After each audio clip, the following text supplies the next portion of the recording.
Déjà, merci beaucoup d'être là. Merci pour, l'accueil. Alors, effectivement, donc je suis économiste. Je suis spécialisée, merci beaucoup, sur le marché du travail, d'où mon prisme, effectivement orienté là-dessus, mais je vais pas vous parler, que de ça.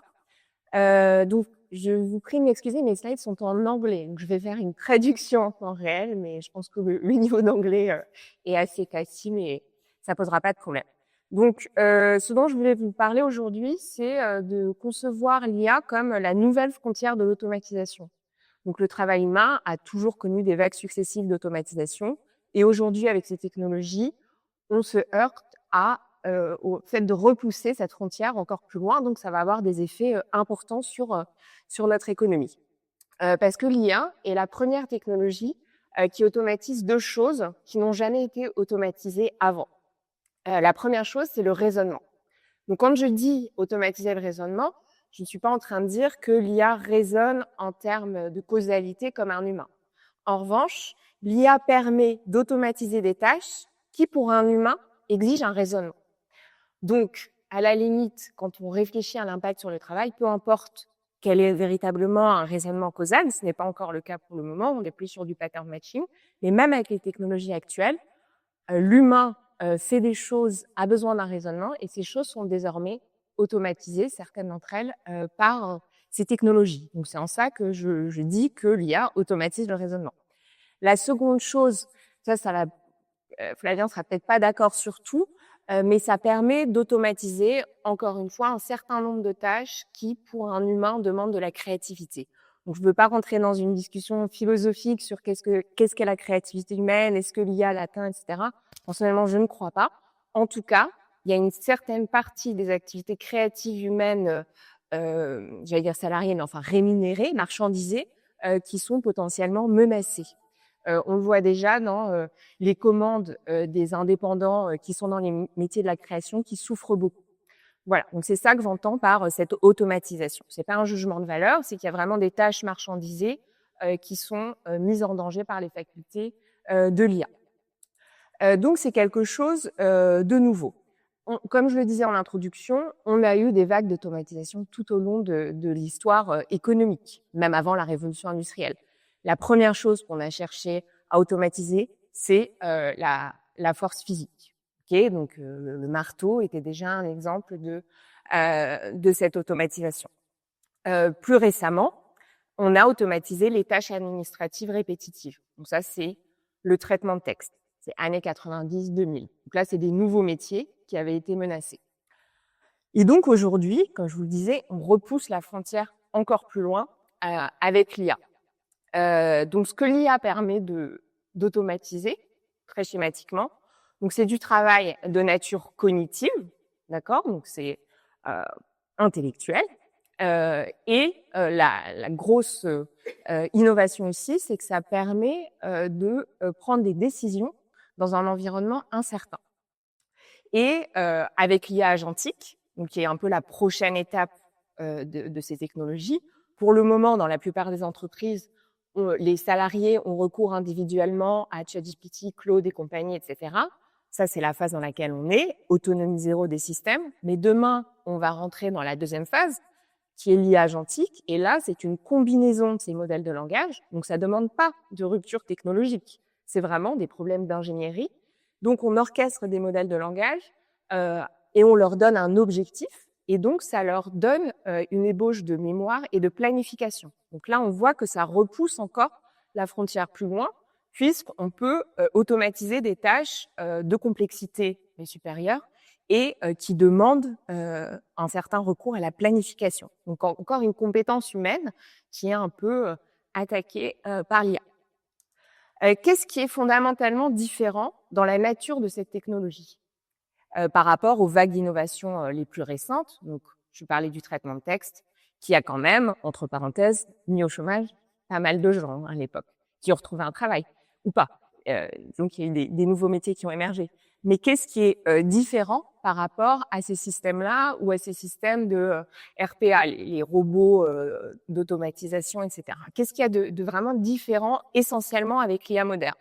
La première chose, c'est que un modèle de langage, ces technologies se sont emparées du langage. Donc on voit bien que ça brise une partie de la frontière, parce que ça permet une interaction, ça permet la production de textes, etc. Donc, c'est un accès à des tâches bien plus larges. Et la deuxième chose, c'est la gestion de l'incertitude. Donc, la gestion de l'incertitude, en réalité, c'est pas véritablement nouveau, dans le sens où le machine learning a émergé depuis les années, milieu des années 50. Mais c'est la combinaison entre le langage et cette capacité à gérer une forme d'incertitude qui, véritablement, fait éclater la frontière. Parce que cette incertitude reste assez encadrée. Mais vous pouvez demander à un système d'IA agentique de s'adapter.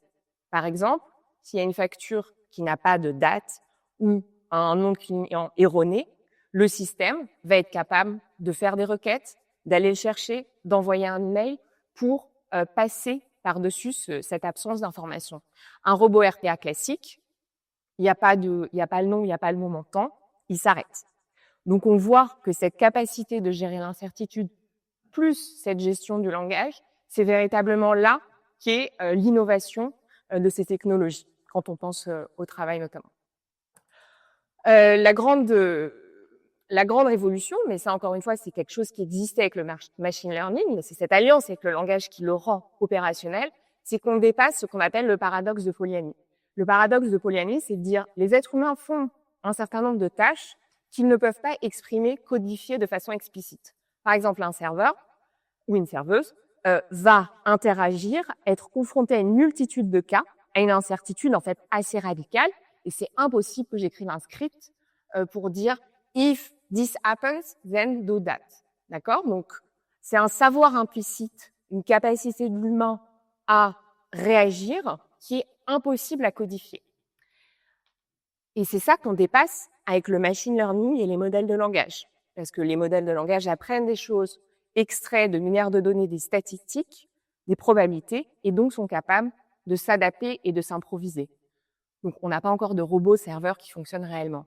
Mais pour poursuivre cette allégorie, si vous pouviez donner, le problème serait les données. Mais imaginons qu'on ait des données, des réactions des serveurs à toutes les instances auxquelles il a été confronté pendant 1 an. Eh bien, une IA générative serait capable de réagir sans que j'ai à coder explicitement.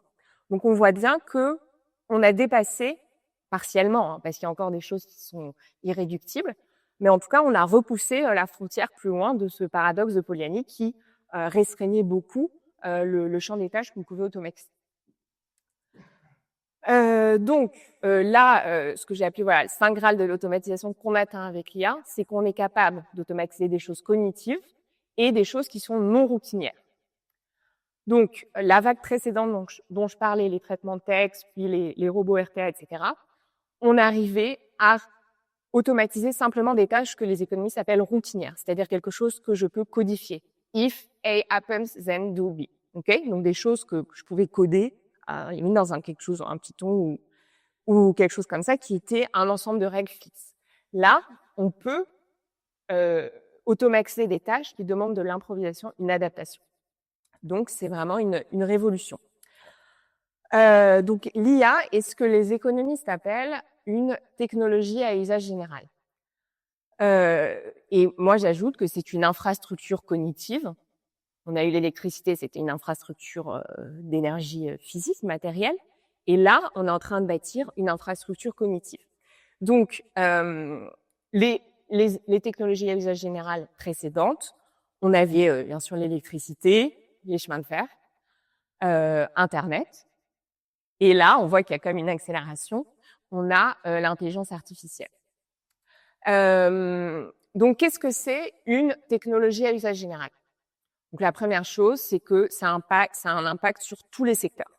D'accord? Donc, l'électricité a un impact sur tous les secteurs. L'IA va avoir un impact sur tous les secteurs. C'est pas une technologie qui va juste modifier l'univers de la tech, ça va modifier la comptabilité, ça va modifier la façon dont on fait la recherche, ça va tout modifier. Ça, c'est la première caractéristique. La deuxième caractéristique de ces technologies, c'est qu'elles sont toujours porteuses de ce qu'on appelle des grappes d'innovation, des innovations complémentaires. Donc, l'IA va entraîner un certain nombre d'innovations. Et je dirais même l'IA a fortiori, dans la mesure où elle permet d'accélérer la recherche de façon assez importante. Donc ça, c'est la deuxième caractéristique. Et la troisième, c'est que ces technologies, et donc l'IA va probablement faire partie, on le voit déjà avec la baisse des coûts d'inférence, sont des technologies dont l'efficacité augmente autour du temps et les coûts baissent au cours du temps. Donc, c'est des choses qu'on voit déjà sur les technologies. Donc, en gros, c'est difficilement contestable de dire l'IA, c'est un gadget. Non, je pense que c'est vraiment une technologie à usage général. Et d'ailleurs, pour le coup, sur ça, les économistes sont plutôt d'accord. Voilà, donc là, c'est sur les coûts. Bon, ça, vous le savez. Donc là, je voulais faire un petit point sur les estimations de croissance. Parce que, bon, moi, je vous dis, c'est une technologie à usage général, mais vous avez des gens comme ce prix Nobel d'économie que vous connaissez peut-être, qui s'appelle Acemoglu, qui, lui, avait estimé, je crois, il y a 1 ou 2 ans, qu'on aurait des gains de productivité de l'ordre de 1,4%. Donc ça, c'est cumulé sur 10 ans. Je trouve ça très bas, hein, mais voilà, prix Nobel d'économie qui, par ailleurs, excessivement intéressant. Mais voilà, donc vous avez des estimations assez conservatrices où on peut se dire que peut-être lui ne croit pas que c'est une technologie véritablement à usage général.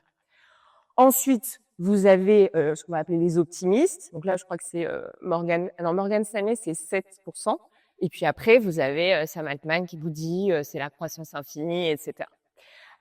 Donc, le fait est qu'on ne sait pas véritablement estimer ces gains de productivité. Et là, pour le coup, les économistes sont pas du tout d'accord entre eux pour essayer de les estimer. Donc là, je vais passer assez vite, mais je vais peut-être quand même faire ça fin des slides. Donc la question en ce moment, c'est est-ce qu'on est dans une bulle de l'IA? Enfin, ça fait un petit moment. Et du coup, la question derrière, c'est si on est dans une bulle de l'IA, alors tout ça, c'est un gadget, ça va éclater, et voilà. Bon. Alors, historiquement, de nombreuses technologies à usage général, notamment celles qui reposent sur des infrastructures, se sont accompagnées d'une bulle. Donc, en réalité, le fait qu'on soit dans une bulle corroborerait plutôt l'idée que c'est une technologie à usage général. Ça ne veut pas dire que ça n'en est pas une. Au contraire, historiquement, donc là, je vous ai mis l'exemple de la Railway Mania. Donc, à l'époque, c'était en Angleterre. Les gens se jetaient pour construire des rails. La valeur s'est évaporée en chute boursière, 40-60% de la valeur qui a disparu. Et il y a un tiers des projets qui, à l'époque, étaient décidés, votés par le Parlement, qui n'ont jamais été construits. Donc, on voit qu'il y a eu une suraccumulation, ce que maintenant on appelle une bulle. Et pourtant, les chemins de fer sont une technologie à usage général dont on se sert toujours aujourd'hui. Donc, les deux sont cohérents, le fait d'avoir une bulle et que ce soit une technologie transformatrice. Voilà, donc ce surinvestissement de l'époque dans les rails rappelle quand même un peu potentiellement le surinvestissement qu'on est en train de créer dans les data centers. Vous avez une étude de la COFAS, si ça vous intéresse, de Aurélien Dutoit, qui estime un peu les différences entre les experts sur les capacités dont on a réellement besoin. Et il y a 80% de différence entre le plus haut et le plus bas. Donc, vous voyez, dans cet univers d'incertitude totale, il est quand même très possible qu'on soit en surcapacité. Voilà, celui-ci, c'est en plus, c'est un actif qui a une obsolescence bien plus importante que des rails. Oui, donc voilà, là, c'est les signes potentiels. Celui sur lequel il est insisté, les signes qui montreraient qu'on est potentiellement dans une bulle de l'IA, c'est un argument, parce qu'on compare souvent la crise potentielle à venir actuelle avec la crise de 2001. Moi, on en discutait avec Fabien tout à l'heure, moi, je vois quand même des signes qui me font penser plutôt à la crise de 2008, pendant laquelle je faisais ma thèse, après laquelle j'ai fait ma thèse, et où on voit déjà la dette croît. Donc, quand vous avez plus de dettes, ça veut dire que c'est pas un secteur isolé, que si ça s'écroule, les banques sont touchées et donc l'économie dans son ensemble peut être touchée, ce qui n'était pas le cas en 2001. Donc, si on va vers quelque chose de 2008, ça pourra avoir des impacts plus graves, sans remettre en cause le fait que c'est une technologie transformatrice. Et la deuxième chose, c'est qu'on voit apparaître des instruments financiers qui étaient au cœur de la crise de 2008. Donc, si ça vous intéresse, on en parlera plus tard. Mais des instruments financiers assez opaques, de la dette hors bilan, des choses qui étaient vraiment au cœur de ces mouvements financiers assez opaques. Donc moi, je trouve ça assez inquiétant de ce point de vue-là, en se référant plus à la crise de 2008 qu'à la crise de 2001. Mais bon, on en reparlera après. C'est très sur OpenAI. Deux acteurs, ils ont les mêmes problèmes. Gemini, Grok, Claude. Là, je parlais pas de OpenAI, hein, je parlais le secteur dans son ensemble. Le recours à la dette, il monte parmi tous les gros acteurs. C'est pour lui sur celui-là, avec la Atos. Et pour tout secteur ou c'est pour juste OpenAI là encore? Encore? Oui, là c'est OpenAI, mais oui, c'est un exemple. Est-ce que les Je suis sur ce point-là précis, je ne peux pas vous dire. Mais ce qui est inquiétant, c'est plus cette montée de la dette. Enfin, moi, ce qui m'inquiète, c'est cette montée de la dette et ce système financier opaque qui concerne tous les acteurs, même Meta, même les acteurs habituels qui étaient très riches en cash flow.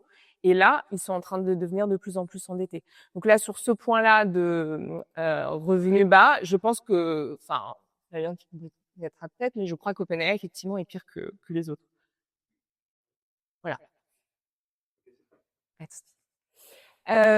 Voilà. Donc, alors, il y a aussi un discours ambiant sur on ne voit pas de gain de productivité macro, donc en fait, l'IA, c'est excessif, etc. Ce qu'il faut rappeler, c'est que l'électricité, avant qu'on voit des gains de productivité macro, bon, dans les statistiques de l'époque, voilà, ça a pris 40 ans. D'accord? Ça a été inventé en 1970 et on a eu des gains de productivité vraiment macro que en 1910. Alors pourquoi? Parce qu'en fait, il a fallu réorganiser les usines autour de la chaîne de montage. Et il a fallu une innovation organisationnelle qui est la chaîne de montage et repenser complètement la façon dont on travaillait. Donc, de la même façon, on va devoir, avec l'IA, repenser la façon dont les activités cognitives sont organisées. Par exemple, un cabinet de conseil, on voit que McKinsey déploie des agents IA, très bien, mais il va falloir réorganiser la façon dont on produit un rapport de conseil, parce qu'on voit bien qu'actuellement, ça ne fonctionne pas très bien, on se retrouve avec des erreurs, etc. Donc, il va falloir repenser la façon de travailler, de la même façon qu'on a dit repenser les usines autour de la chaîne de montage. Et ça prend du temps, parce que clairement, avec l'IA agentique, on a des problèmes d'ingénierie, ça c'est sûr. Mais le vrai souci, la vraie contrainte, c'est la contrainte organisationnelle.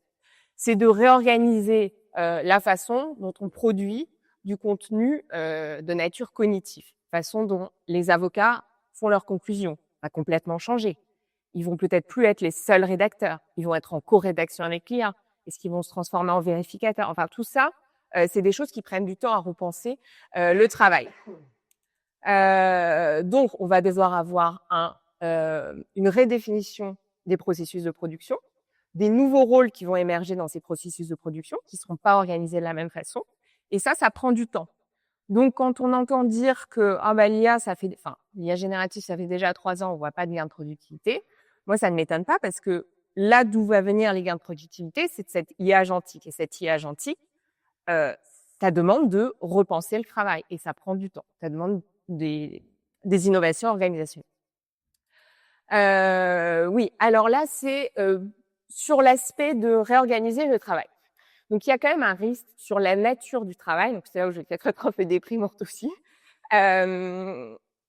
Au-delà du nombre d'emplois, si de la même façon que l'artisan a perdu l'autonomie sur la construction de son objet, voilà, avant il construisait une chaise, il s'est transformé en ouvrier à la chaîne, il fait que des petits bouts, il met un clou à un certain endroit.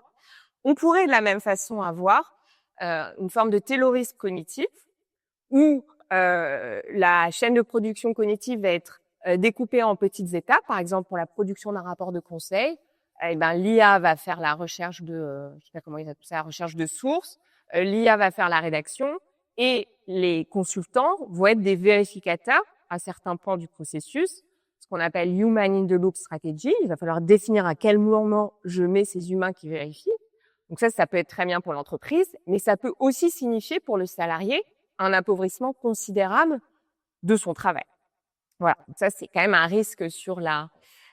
Donc ça c'est un sociologue français qui parle de ça, mais ça paraît titologique. Il s'appelle Carbonel. Voilà. Et ce qui va être aussi une grosse contrainte organisationnelle pour les entreprises, c'est de passer à de l'éthique déterministe. Je fais un code, je peux auditer le code, voir exactement où ça n'a pas marché, à un système qui va être par nature beaucoup plus probabilistique. Et là, je vais se poser aussi la question de l'explicabilité des décisions, parce que pour le moment, les LLM, on a des problèmes qu'on appelle d'interprétation mécanistique, à expliquer d'où viennent leurs décisions. Tant que c'est pas vraiment résolu, c'est quand même complexe de transférer à l'IA la décision ou la production de certaines choses stratégiques dans une entreprise. Donc là, de ce point de vue-là, il y a aussi un frein qui existe et qui va ralentir, je pense, l'automatisation. Voilà. Bon, une fois que tout ça est résolu, ça se passe bien ou mal, suivant le point de vue, et que on peut dérouler l'IA agentique, etc. Alors, ce qu'il faut quand même se souvenir, ce dont il faut se souvenir, c'est que toutes les révolutions technologiques créent des perdants et des gagnants. D'accord ? Donc, c'est une évidence, mais c'est toujours occulté dans le discours politique qui ne parle que de gains de productivité. Donc, je vous conseille ce livre de ce prix Nobel dont je t'ai parlé, Acemoglu, qui rappelle vraiment cette vérité historique. Donc, toute révolution technologique redistribue les cartes, en gros, entre les gens et entre le capital et le travail. D'accord ? Donc, même si on n'est pas marxiste, on comprend bien que dans la société, il y a un rapport de force entre le capital et le travail et que ça conditionne un certain nombre de choses. Et aussi entre les salariés qui s'en sortent le mieux ou pas. Donc, comment les économistes essaient d'évaluer l'impact des technologies sur le travail ? Donc, il y a deux forces, c'est assez intuitif. L'automatisation, c'est ça dont on parle depuis le début. La machine se substitue à moi. Et la seconde force, c'est la création de nouvelles tâches. D'accord ? Par exemple, le métier de data scientist n'existait pas avant qu'on ait les big data. D'accord ? Donc, on a une destruction versus une création. Donc, on se dit chouette, au niveau macro, ça marche. Sauf que, en général, c'est pas les mêmes gens. D'accord ? D'où les problèmes d'ajustement sur le marché du travail et les problèmes politiques. Pour vous donner un exemple, pendant la première phase de la révolution industrielle, on a eu des technologies qui étaient exclusivement tournées vers l'automatisation du travail. Donc, on a eu des gains de productivité énormes, mais un appauvrissement considérable de la population. D'accord ? Donc, c'est ce qu'on a appelé la pause Engels. Enfin, un historien appelait ça comme ça. Donc, pas de ruissellement du tout, mais pendant 70 ans. D'accord ? Donc, un appauvrissement, une dégradation des conditions de vie des enfants qui travaillaient dans les mines, ce qui n'existait pas avant. Donc, une empiration de la situation. 70 ans.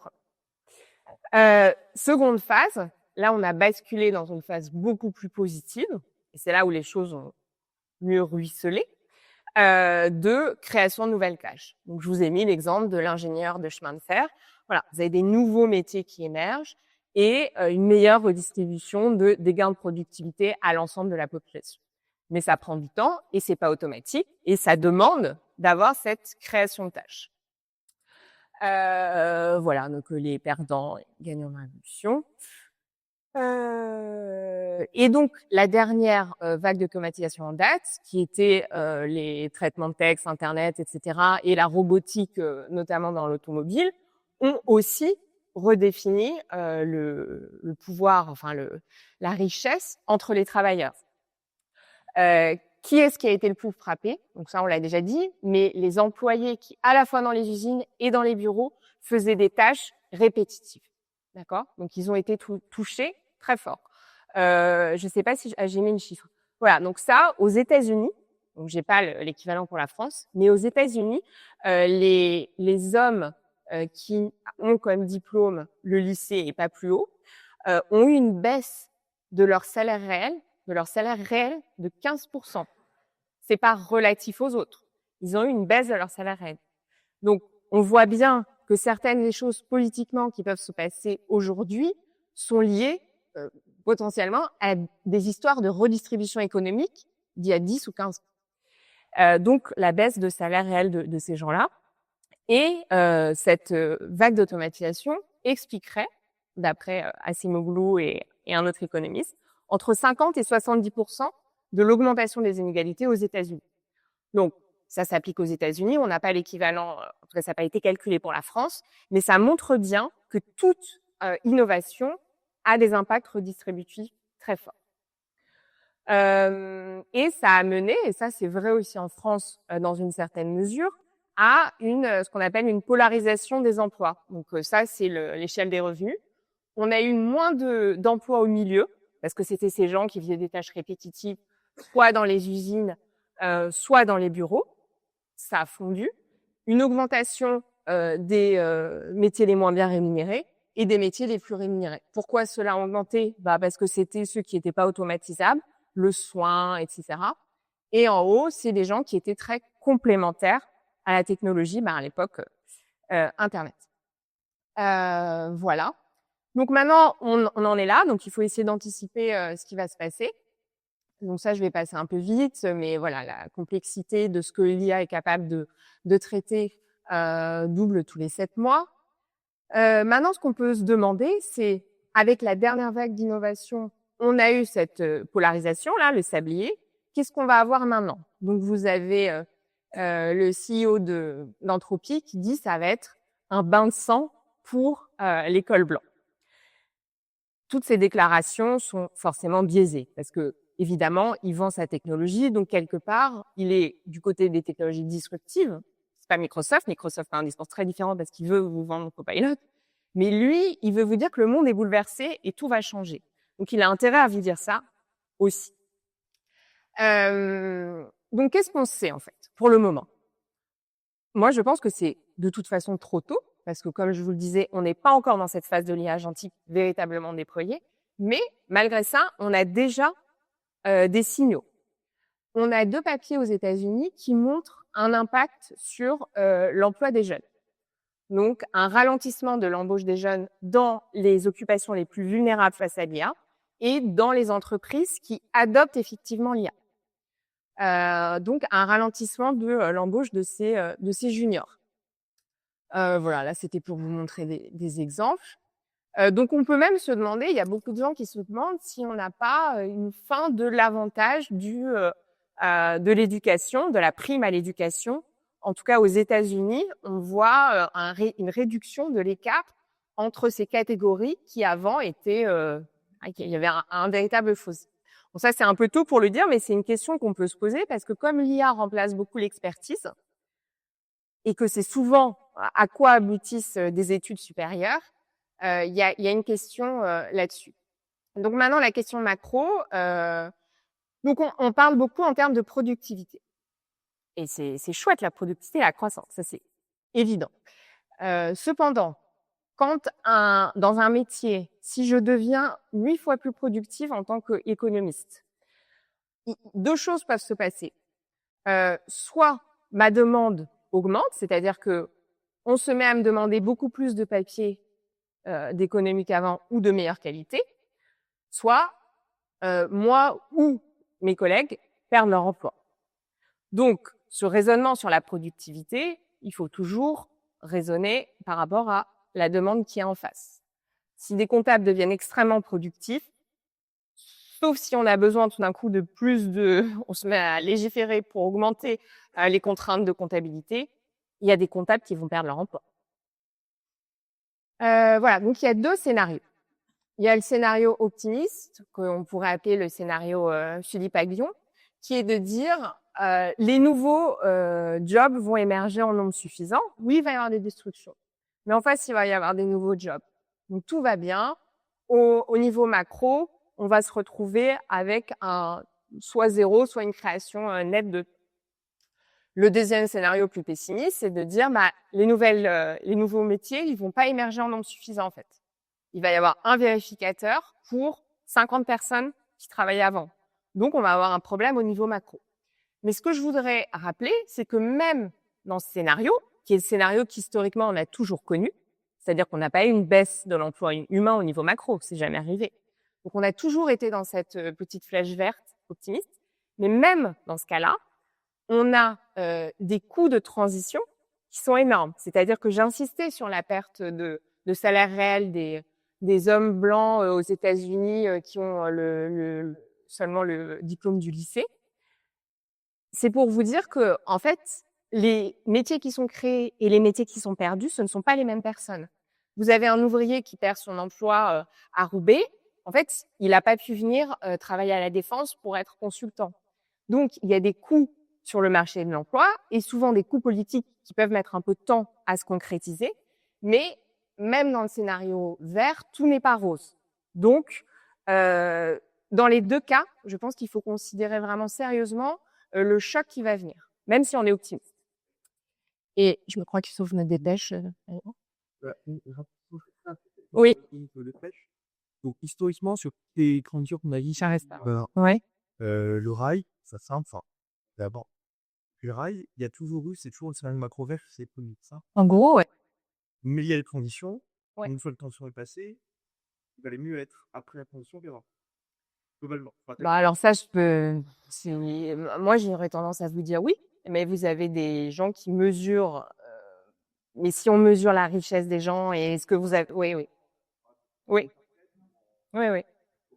Après, il y a la question écologique. Voilà.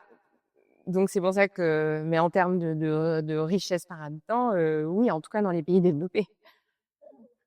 C'est là où, bon, c'est une question un peu plus vaste. Mais en gros, ce que je peux vous dire, c'est que sur toutes les vagues technologiques passées, on n'a pas eu une baisse de l'emploi humain salarié. Là, on se réunit sur le scénario vert, comme d'habitude. Bah, moi, j'ai une crainte qu'on s'oriente. Non, mais que ce soit même le scénario rouge, parce que si vous voulez, les nouvelles tâches qui vont émerger, c'est une nouvelles choses qui vont être créées. On crée des systèmes de plus en plus intelligents. Qu'est-ce qui me dit, je crée cette nouvelle tâche, je suis CEO d'une entreprise, qu'est-ce qui me dit que mon système biasantique, je peux pas le paramétrer pour assumer cette tâche. Donc, il y a quand même une question.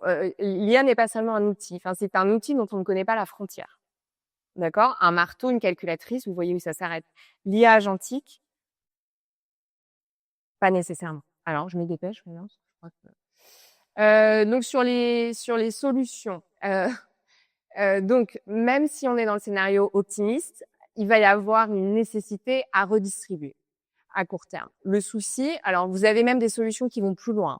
Donc ça, c'est quand même quelqu'un qui est pas, on peut pas l'accuser d'être un gauchiste français et qui dit face à ce qui va arriver, en fait, il faudrait que pas seulement redistribuer, mais que les Américains détiennent 10% des entreprises de tech. Voilà. Donc nous, de notre point de vue, redistribuer, oui, mais quoi? Parce qu'en fait, il y a quand même l'essentiel de la valeur qui est concentré déjà sur quelques entreprises et qui se trouve à l'étranger. Et enfin, quelque chose qui est assez important, mais encore une fois, les Européens ne peuvent pas le faire, mais c'est qu'on voit émerger des formes d'ébauche de conglomérats verticaux. Et ça, c'est toujours très néfaste pour l'innovation et pour la croissance. Donc ça, c'est aussi... voilà. Je te laisse. Je voulais revenir sur ce que tu as dit à la toute fin, en fait. Tu as dit que l'intelligence artificielle, et notamment agentique, était une technologie dont on ne voyait pas la frontière. Et pour moi, en fait, c'est le point crucial de cette technologie qui la différencie de toutes les autres. Le point crucial, c'est que c'est une technologie qui apprend, donc qui est constamment en train de s'améliorer et d'évoluer. Et il n'y a pas de raison qu'il y ait une limite à ça. Et ça, c'est complètement inédit. Et je ne vois jamais de raisonnement économique qui prenne vraiment ça en compte parce que ça met pour moi en défaut tous les modèles des autres technologies à usage général, toutes les autres technologies infrastructures. Parce que si on crée des vérificateurs comme nouveau métier, l'année d'après, on a des IA qui sont des meilleurs vérificateurs que le vérificateur. Bah, c'est exactement ça que je vais finir. Voilà. Et donc, pour moi, on a un effet d'entraînement qui est le début d'une automatisation complète, d'automatiser ce qu'on appelle l'économie. Et je me demande si tu pousses le curseur jusque-là. Moi, je le vois en tant que technologue d'une certaine façon. Non, mais je suis d'accord avec toi sur le fait que l'IA n'est pas un outil. Enfin, beaucoup plus qu'un outil, parce qu'un outil s'arrête à sa fonction. Chemin de fer, il vous amène chez vous, vous descendez, c'est fini. Voilà, calculatrice, ça s'arrête. Là, je suis d'accord avec toi que ces nouvelles tâches qui vont émerger pourraient tout à fait être prises en charge par l'IA. Maintenant, je pense que dans la technologie actuelle, il y a quand même une limite qui est les problèmes hors distribution. Ça, je sais pas si on est tout à fait d'accord là-dessus, mais je pense qu'il reste quand même un mur sur la capacité à gérer l'imprévu radical. Mais est-ce que tout le monde peut avoir un métier qui ne soit fait que de gestion de l'imprévu radical? Non. Donc, même en prenant en compte une limite possible de la technique, je pense que va se peser, effectivement, je suis d'accord avec toi, un problème de redistribution qui reste un peu de travail humain, peut-être, mais qu'une part significative de la population n'ait plus accès à une activité salariée rémunérée suffisamment pour assurer un niveau de subsistance, je n'en suis pas tout à fait sûre. Donc, ça pose des questions que tu avais mis sur le site de ce que tu as appelé du post-capitalisme, c'est-à-dire qu'est-ce qu'on fait quand une partie du travail ne peut plus être rémunérée par le capital? Ça, c'est ma partie. D'accord, pardon. Non, mais voilà, je voulais vraiment voir si, enfin, est-ce qu'il y a des modèles économiques que tu connais ou des auteurs du niveau d'Acemoglu qui réfléchissent à cette technologie jaillissante? Ouais, alors Peut-être que il y en a un qui maintenant commence à être suivi parce que maintenant les autres voient qu'il a raison, mais il réfléchit là-dessus. Il réfléchit à l'indulgence générale, enfin, vraiment l'IAG, depuis 2018. Donc il a dû même commencer avant, donc avant qu'on ait ChatGPT. Et il construit des modèles. Je pense pas que ce soit la bonne façon de faire, mais il y réfléchit. Donc il construit des modèles où en fait, l'IA est plus performante que nous et moins coûteuse que nous, parce que on pourrait aussi imaginer que l'IA soit plus efficace que nous sur certaines activités, mais qu'on garde une valeur économique parce que finalement, je sais pas, le coût de l'électricité est devenu si prohibitif qu'il vaut mieux juste que me donner à manger à moi que de nourrir une hiérarchie. Donc, imaginons un monde où ce soit pas le cas. Et donc, là, qu'est-ce qui se passe? Et donc, souvent, ce qui est opposé à cette vision prospective du monde, c'est se dire, bah ouais, mais du coup, dans ce monde-là, qui va consommer? c'est le début de ma partie. Ah bon, ça. Mais du coup, je veux savoir ce qu'il dit. C'est Korinek, pardon. Korinek. K-O-R-I-N-E-K. Yes. Korinek, ouais. Et il construit son modèle où en fait, c'est tu produis des inputs pour les IA, pour les robots. Donc c'est un peu en boucle fermée. Ok, C'est super intéressant. Ok.